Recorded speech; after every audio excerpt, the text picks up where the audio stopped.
So now that we are done with the retouch and all the process of merging all those image and ghost trail together into a final visual, we're gonna step back into the color grading process. As I said before, I didn't want it to merge down the entire document and the entire image.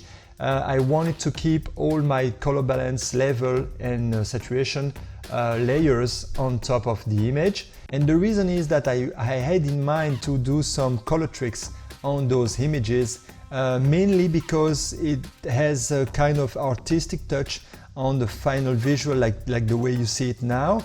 And the idea that I have in terms of color process right now that I'm going to share it with you is could be really interesting and really creative in a way. So the first thing we're going to do, as you see, I still got the document the way I left it. So there is still my color balance, my level and hue and saturation. There's also a level here, number 2, that is not in use for now. And the first thing I'm going to do is actually copy the background layer, and I'm going to place it on top of everything over there, okay? And I'm going to call it pink. All right. And it's not pink for now, as you see. It is my main image, the way it has been shot during the studio shoot, okay? And what I'm going to do right now is go to Image, Adjustment, and then you go to Channel Mixer, all right? And in that case, what I'm going to do is I'm going to go to Output Channel and I'm going to select Green. And on that output channel green, I'm going to pull down completely the red, okay? Until when I get a really strong bright magenta color, okay? So I click OK, and I'm going to do a mask, and I'm going to fill it with black. So it's completely transparent now. And what I'm going to do now is I'm going to bring back that pink, that magenta color on top of everything. And for doing so, we're going to select the brush, of course, and we're going to go 900, let's say. Opacity, you want to keep it pretty low, and you're going to understand it why. Because you want that pink match the ghost trail effect. So it has to be really subtle, really soft, and not really bright and strong. And the hardness, make it like set to 0 or so, okay? And in that case, I select my white color, and I'm gonna bring back my touches like that, my magenta or bright pink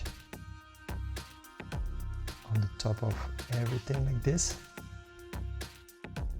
And because the opacity is set to 18, it's pretty obvious that when you are clicking with the pen on your tablet like this, on your Wacom, then you can make it stronger or a little bit more transparent, okay? And then basically you draw over your image by selecting where you want the effect to be visible. I think that we have to bring it a little bit over her too.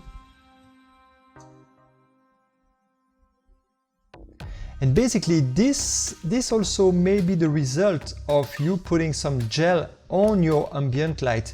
If you want to turn completely your ambient light during the shooting with a blue color or pink or whatever, you could be able to get a nice result or so. But for me, it doesn't make sense. First of all, your gel will kill down 1 stop or maybe more of your light power, which is no big deal, okay? But it's so simple to do it this way, and you're gonna see that it's not only what we can do, we can control completely the colors, okay? So now I'm gonna make it bigger, 2000, and I'm gonna decrease the opacity once again.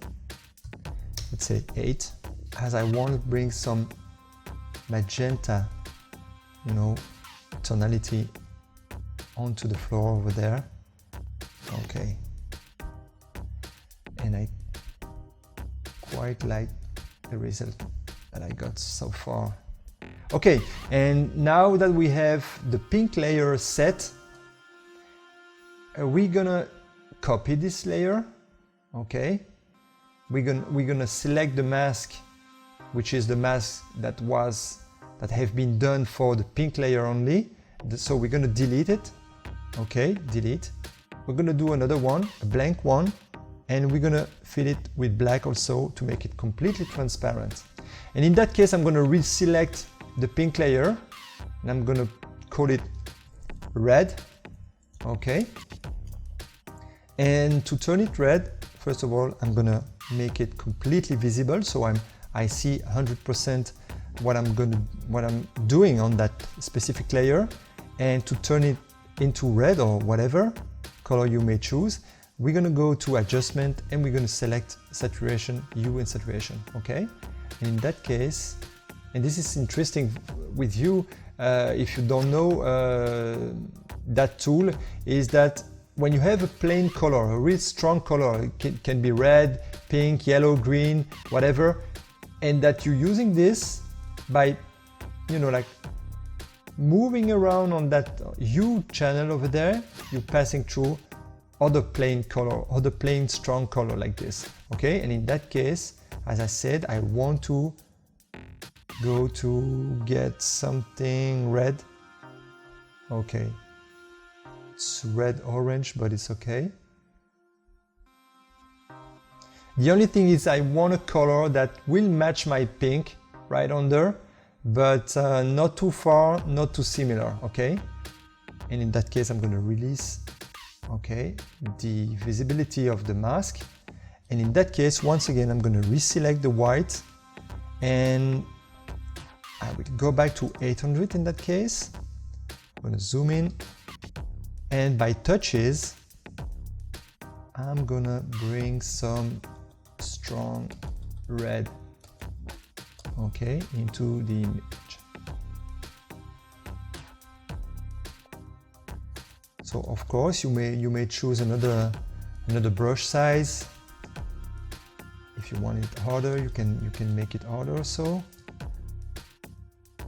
All depends of your taste and choice and what result you want to achieve. And you see, this kind of tricks that I'm doing in Photoshop right now will not be able if you bring back to your computer an image with an ambient light that was orange or red, because first of all you have to also decide what color will be on your strobe light. Is it a white color, I mean daylight color, or are you turning that strobe light into another color or the same color? But then it's going to be a mess because you will lose some control. I prefer in that case to go for a regular exposure and to tweak the colors after, like we're doing now. We have a lot more control of it.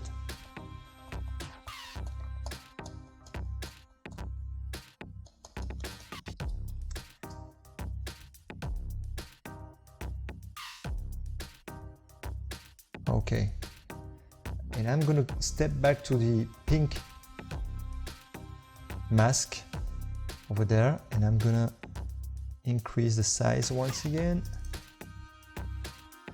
But as I said, you may go really close, and you may choose another tool, a little bit more hardness, maybe more opacity. And then you could decide that some area are way more, visible, like this, okay? But I think that's not, like for me, it's because of the ghost trail that are really transparent and fluid like this. I want to keep my retouch also like this. And okay, so we have this. Let's do a folder with them, okay? So let's call color try 02, all right. And what you may also try, As we have seen before about the blend mode, you may do this and then try some blending mode, of course. Okay, you may try, in that case, multiply, darken, color burn, lighten. Okay, in that case it works pretty well also. Screen, color dodge, a little bit more funky, but why not? You see that the effects are quite impressive, and you just have to pick the one that suits your project or the final version of your image that you had in mind. You may also play with the opacity of those layers, okay? Like I did bring the red, but I may want to pull it down a little bit, so there's still a touch of red, you see? It's there, but it's less visible. And you can still make it screen, lighten, or no matter what. Okay. So same thing for the other one. You may decide to put it lighten, screen. It's still there. As I said, color dodge, it makes the result a little bit funky. So let's bring back to normal. Okay, and let's bring back this one to normal as well. But I'm going to pull down the opacity. From there, you may start all over again. Okay, I'm going to show you. I'm going to hide this one, and I'm going to show you the one I did for myself. Okay, so it may be really hard to make it exactly the same twice, of course, so because it's like kind of research, and it's all about the feeling that you have about your image when you drawing with your pen over those layers and on the mask. But what I wanted to show you is this. You may copy this one, okay, and basically duplicate it. Okay, so let's call this one color try 3. Okay, let's make it visible. I'm gonna focus on this one first, and now we can go back to adjustment, hue and saturation. Then we may decide to go for a green. Okay, and I'm gonna make this one visible once again. I'm gonna bring back the opacity to 100, and in that case what works really nice with the green is the yellow. So we're gonna go to hue and saturation for that layer, and we're gonna turn it, look for the yellow somewhere there. Okay, so like in 2-3 clicks you have 2 different tries, completely different mood, but both are really interesting, as I believe that those kind of image with the ghost trail and stuff like that, with a format like that, like a cinemascope, it brings really a kind of artistic mood into the image.